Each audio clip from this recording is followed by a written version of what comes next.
Cristiano Ronaldo set to join Chelsea. How close is the deal? Frankie de Jong comes out and speaks about what really happened between Manchester United and Barcelona in the summer. Garnacho is said to be offered a big new contract with up to 50k a week. Samuel Luckhurst reveals the reason why Jadon Sancho has taken a break from social media. Hello and welcome back to Alice Talks Football and welcome back to another Manchester United morning news show. We'll be back live tonight after the opening World Cup game around 6:30, so make sure you are subscribed for that. But we're going to get through all the morning news. There is also news about Ronaldo going to Real Madrid that came out this morning. This came out from Sport. Now, Sport are like a tier 50 million source, not very reliable. So I don't think Ronaldo's going back to Madrid. I'm only going to talk about what the actual credible sources have said today. And I want to dive into the Ronaldo story first of all, then we'll get into all the other news, and then we'll get into Frankie de Jong's interview about what really happened, because I think that is really interesting. Now, my thought process is I think Ronaldo needs to go. I think it's not fair on Ten Hag to bring Ronaldo back. I think Ronaldo wants to go. And while Chelsea would be the best move for Ronaldo, and Ronaldo not coming back is the best move for Manchester United, I don't want Ronaldo to go to Chelsea. And I don't think you guys want Ronaldo to go to Chelsea. I'll be really upset. I hope he goes to Bayern. I hope he doesn't go to another Premier League club. Although I'd rather him go to Chelsea than Arsenal. Because I cannot believe that Cristiano Ronaldo said he wouldn't mind if Arsenal won the Premier League if it wasn't United. How could he say that? And there is rumours of him going to Arsenal on a free. I swear I will be furious if that happens.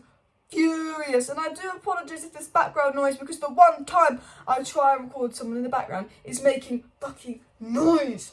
But let's get into the video. There are also reports of Depay coming back to Manchester United in January, which, I mean, not from the best source, but I think that is a realistic move. However, we'll talk about that in the live stream tonight. João Felix, Depay, potential loan moves, all the real transfer stories to talk about in the live stream tonight, as well as the World Cup, my thoughts on it and more. But regarding Ronaldo, it was said this morning by Mike McGrath that Cristiano Ronaldo's departure will only be on the terms of the club, who are ready to let him train alone or with the under-21s if no agreement can be reached. So right now, what's going on with Ronaldo? United have got lawyers in. United are in the legal process of terminating Ronaldo's contract. Now, United don't want to have to pay Ronaldo 16 million compensation. They would see that as rewarding Cristiano Ronaldo for what he's done. And United are working hard behind the scenes with the legal team to try and see if they can get Ronaldo out of his contract without having to pay him compensation, because they're confident he broke one of the rules in the contract. Now, obviously, that is what United are doing, because it's a legal process. They can't really speak about it, hence why their statement is very blunt. But we know from Laura Whitwell and a lot of credible journalists around Man United that Man United decided to sack Ronaldo. They want him sat. They're working on that. If that doesn't happen, they're hoping they can come to an agreement with Ronaldo where he'd leave without taking compensation, and they can agree on his leave. And apparently they're at the point where Ronaldo can never come back and play again. The reports saying they never want Ronaldo to come back and play again, where they would actually, if he came back, make him train with the other 21s and not have him in and around the squad, because Eric Ten Hag on the board and everyone's fuming with him, and they want to set an example for the squad. Whether it would be too harsh of a punishment on Ronaldo, it's about, Man United have had so many issues with player power in the past. Man United have had so many issues with players being more powerful than manager. It's about a message of no one's bigger than the club, no one's bigger than the manager's in charge. If it's someone like Ronaldo, the biggest player, the best player in the world, gets punished for this, then no other Man United player stands a chance if they decide to act out against Ten Hag. And as a club that's had so much toxicity in the dressing room, the last thing we need is players turning on the manager. If we have the players loving the manager, then it's just up to the board to invest. So, yeah. So what was said, and this was said by Malik of the Mirror, and he is a very good journalist of the Mirror, and he has said that Chelsea are ready to make a move for Cristiano Ronaldo if he's sacked. So he's saying Chelsea are ready to make a Ronaldo move. Chelsea moving for Ronaldo if he is sacked. So Ronaldo is probably going to be sacked from what I've just said. And a good journalist is saying Chelsea making a move for Ronaldo if he's sacked. Now remember, there are contradicting reports about this. There are reports saying no, Chelsea aren't interested in Ronaldo, Potter's not interested in Ronaldo, but we know Bowie wants Ronaldo. We know he really wants Ronaldo. We know we spoke to Ronaldo a bit. We know that, the only reason it didn't happen in the summer is because of Tuchel. We know Bowie's a big Ronaldo fan. But also, we know that there was a rumour, now I don't know if this rumour is true, that Ronaldo had actually spoken to Chelsea in September time about a January move, and him and Bowie had come to some kind of secret pre-agreement about a January move. Again, this was just a rumour. It wasn't confirmed by a tier 1 reliable journalist. But I think Ronaldo to Chelsea is a likely thing. There's our reports that this club don't want him and this club don't want him. Chelsea, they're attacked. They ain't scoring loads of goals. 6 months completely free, Cristiano Ronaldo to Chelsea. I wouldn't be shocked if it happened. Do I want it to happen? No. Would I rather him go to Chelsea than Arsenal? Yes. Do I want Ronaldo to leave? I love Ronaldo and it's devastating, has to leave. But yes, of course I want Ronaldo to leave. You can't let him back. But I don't want him to go to Chelsea. But that is the news on Ronaldo. I do want to get into the other news though. If there are any updates on this story, I will let you know in my live stream tonight. But it was said by Samuel Lucas that Jadon Sancho is taking a break from social media as he wants to focus on his family and the remainder of the season with Manchester United. And we spoke about in yesterday's video, rumours of lots of things going on with Jadon Sancho, him deleting his Instagram, and apparently he wants to focus on his family and getting his form back. And I think that he's disappointed he's not in the World Cup. There's probably some things going on behind the scenes we don't know. I think the illness was probably more than an illness. And I think that Jadon Sancho has made a very mature and good decision, and I applaud him in that. I think social media can be a distraction for these footballers. You know, lots of money comes to that social media posing. I think this Sancho taking a break from social media, focusing on himself, not listening to what other people say, could do him the world of good. And there's a part of me that thinks Sancho 2023 is going to ball out. And I think, you know, I applaud Sancho for, you know, taking that break from social media and focusing on himself and wanting to get back to his best. And I think Ten Hag will admire that as well. Now, talking of a player that might have motivated Jadon Sancho to do a little bit better, who's been fantastic for Manchester United, Garnacho.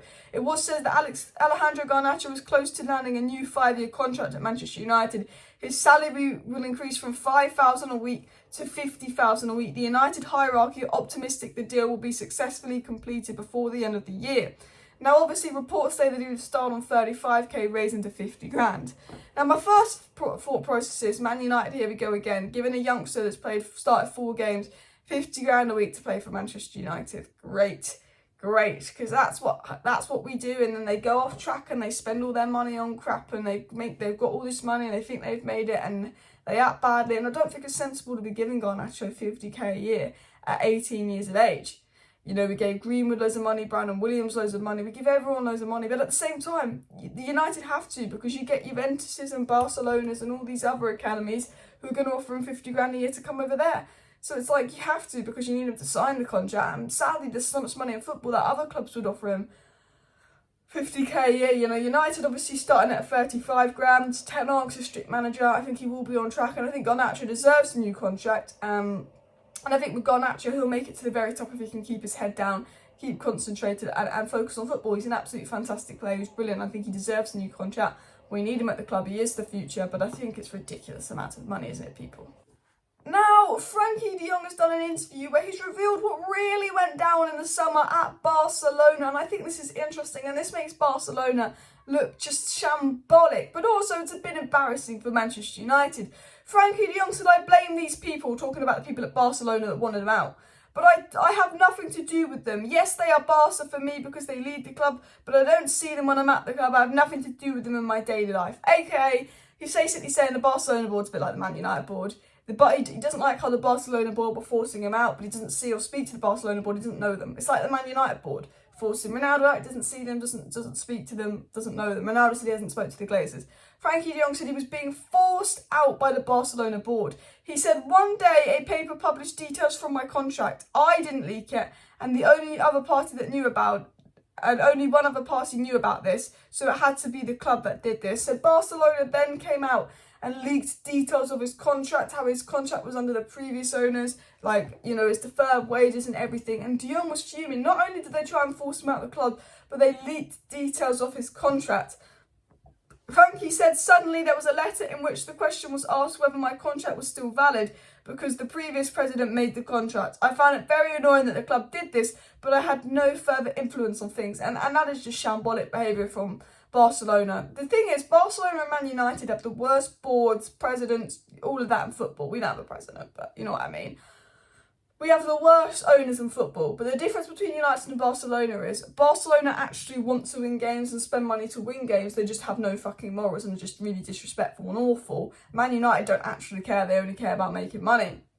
So what Barcelona did to de Jong there was awful. De Jong says, I never got the feeling that Xavi was against me. The media, he said that he was happy with me, but he said there's also the financial part of the club. It was difficult for him to speak about this. He's not the one making decisions.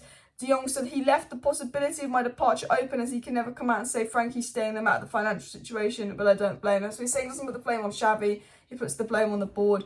and the board were trying to sell him for a financial situation, and they tried to do that, and he felt betrayed by the board. And it's an interesting one because as a United fan, he's seen how bad the club has treated him, how the manager even came out and said, financial situation going on, and he didn't come to Man United, and it's disappointing because I think Jong would be perfect for Man United, but you can just see that he loves Barcelona and he wants to be at Barcelona. I don't think it's got anything to do with Champions League football. I think that is the club he supported as a kid. That is the club that his wife's at, and I think that if he was forced out of Barcelona, he would have gone to United. And I always look back at the Jong situation because we were told that he would go to United because he has to leave Barcelona, and we were told that he was 100% leaving Barcelona. And we knew that if Jong had left Barcelona, he would have gone to Manchester United because of his relationship with Ten Hag, because he was promised, to be the main man. But we know that De Jong never really wanted to leave Barcelona. But we did know that De Jong's agent did agree a deal with Man United just in case. And Man United did agree a deal with Barcelona just in case. And I think the fact that Barcelona actually agreed to sell De Jong behind his back while on tour to United is shambolic.